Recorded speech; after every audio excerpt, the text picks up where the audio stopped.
Super Features.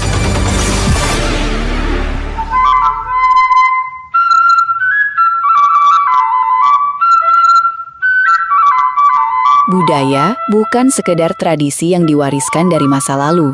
Di dalamnya ada nilai, identitas, dan cara sebuah masyarakat memandang kehidupan. Dalam momentum Hari Masyarakat Adat Internasional, tanggal 9 Agustus, penting untuk melihat kembali bagaimana budaya lokal tetap hidup di tengah perubahan zaman. Salah satunya adalah budaya orang Madura. Menabi bersalalu bertenggula mengenai beban maupun tengkah tak langkong nyaun pangapora. Pengharap badan kaulah insya Allah pikiran. Setuju. Masyarakat Madura selama ini kerap dikenal dengan karakter tegas dan keras. Namun, apakah gambaran itu benar-benar mewakili keseluruhan budaya Madura? Orang Madura, seperti yang dituturkan budayawan dari Kabupaten Bangkalan, Hidrohin Sabarudin, atau yang akrab disapa Abah Doing, kerap dilekatkan dengan watak negatif. Namun, budaya tentu lebih luas daripada sebuah stereotip. Masyarakat Madura itu masih memegang kuat dalam hatinya atau kehidupan sehari-hari. Itu tidak lepas dari Pupak, Bebu, Guru, Ratot. Orang Madura itu amat sangat hormat kepada Bapak Ibu. Guru, Ratot itu adalah pimpinan, misalnya kepala desa, meningkat kepada camat, meningkat kepada bupati. Prinsip-prinsip Pupak, Bebu, Guru, Ratot itu masih dipegang. Ada sedikit perubahan. Jadi anak itu diberi kebebasan untuk berpikir, bergaul, dan lain sebagainya. Yang membuat karakter orang Madura keras itu dari kondisi geografi. Kemudian yang dia makan setiap hari, ikan laut, daging sapi, itu terbukti ketika dari tahun 70 ke 80, era 10 tahun itu, kalau dibandingkan dengan sebelumnya, tindakan kriminal itu jauh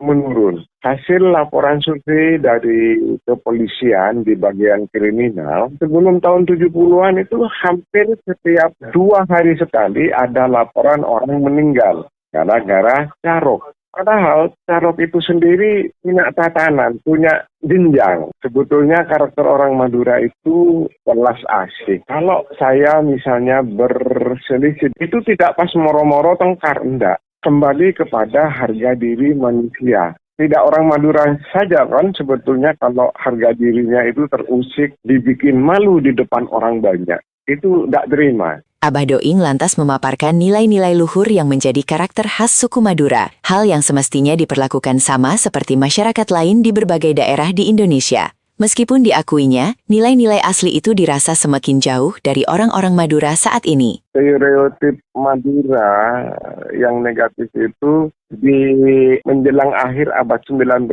awal abad 20.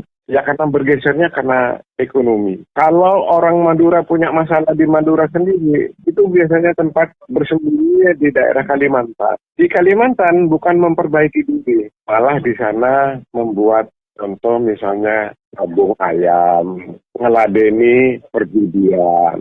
Jadi di sana mereka itu bukan sadar artinya, oh iya saya punya masalah di sana, saya seharusnya memperbaiki diri. Sudah lupa kepada ajaran-ajarannya. Memperbaiki satu SDM yang ada di Madura. Yang kedua, lahan pekerjaan, dari faktor ekonomi itu.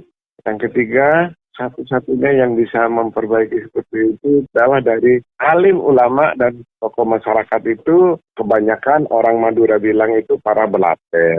Di zaman dulu itu menjaga adat, sopan santun. Kalau orang dulu itu ada anak dia lewat, itu mesti pamit. Hebat dong, kayak gitu. Nah, pendidikan sekolah itu kan sangat penting. Nah, orang anak-anak sekolah sekarang itu tidak ada yang tahu berbahasa halus kok, Mas. Dulu engke Pak, kalau pamit, mangke ke sekolah misalnya kayak gitu. Penanaman budi luhur yang seperti itu yang dibutuhkan.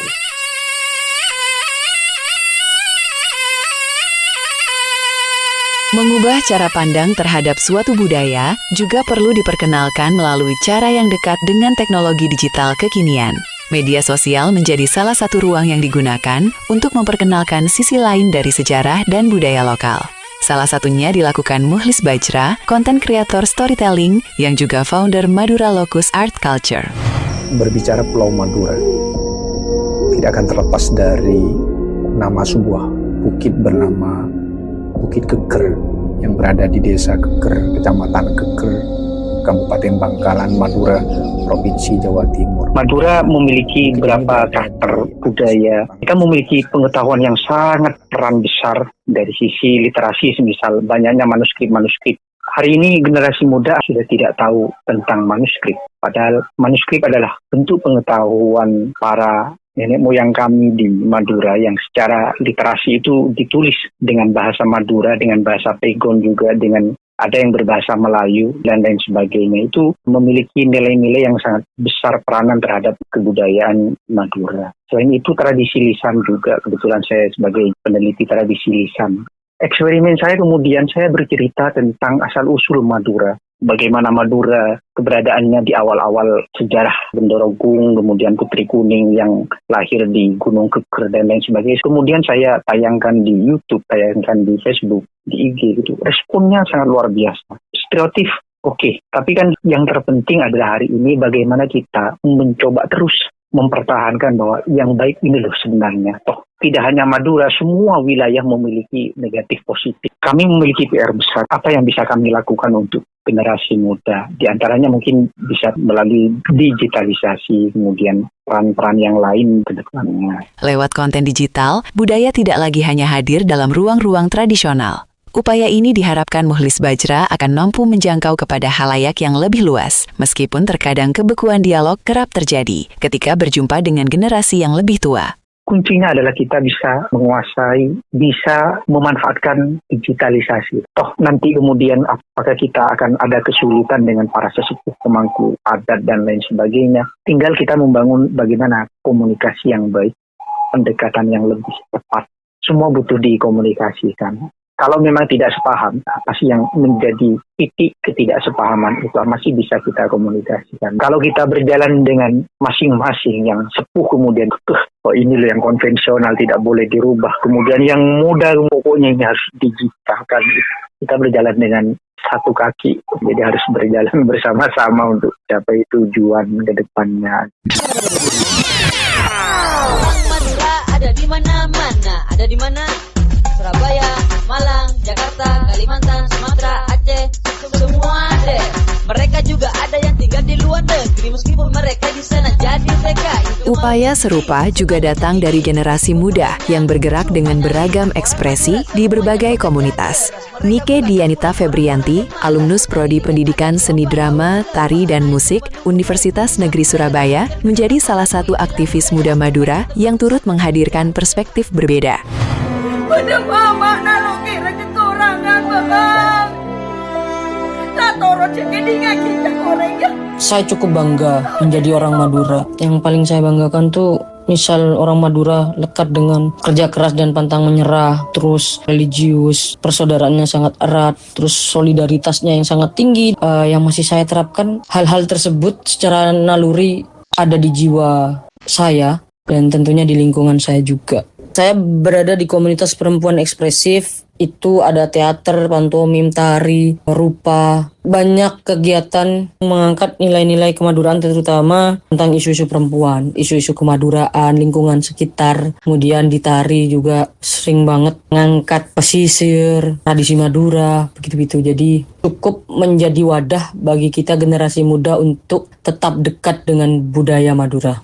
Film Fou, saya berada di perjalanan film tersebut waktu itu. Dari ribuan peserta, saya salah satu yang terlibat untuk mengcasting film tersebut. Cukup bangga, banyak hal yang disampaikan di situ dan cukup membuka mata masyarakat luar tentang Madura tentunya. Bagi generasi muda seperti Nike Dianita, melestarikan budaya bukan berarti sekadar mempertahankan bentuk lama. Yang tak kalah penting adalah menjaga nilai dan identitasnya, sambil menemukan cara baru agar budaya tetap relevan. Generasi muda dari berbagai daerah ya bisa saling memahami budaya tanpa terjebak prasangka, lebih banyak berkarya, lebih banyak bikin prestasi, bertemu dengan banyak orang, menambah wawasan, bisa saling sharing. Ketika kita misal menganut salah satu tradisi Madura yang merantau itu barangkali kalau kita lebih banyak saling belajar. Misal kita kegiatannya di kesenian, kita bisa tampil bertukar sudut pandang. Itu akan membuka wawasan tersendiri dan mungkin memang butuh wadah seperti itu sih, biar kita juga saling belajar antar generasi muda sehingga tidak terjebak dalam prasangka individual.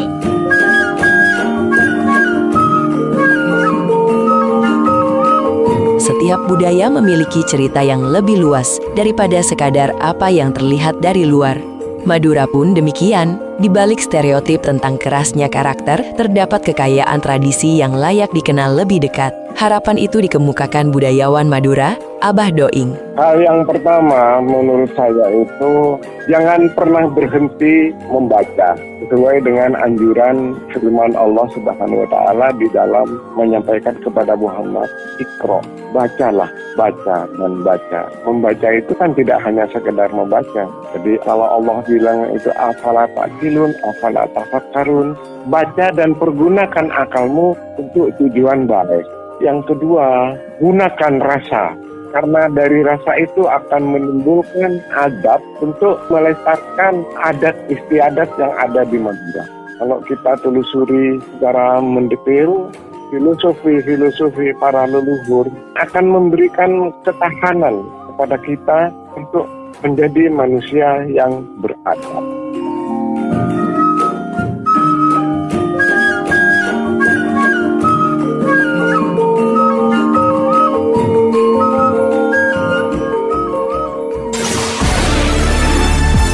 Super Features.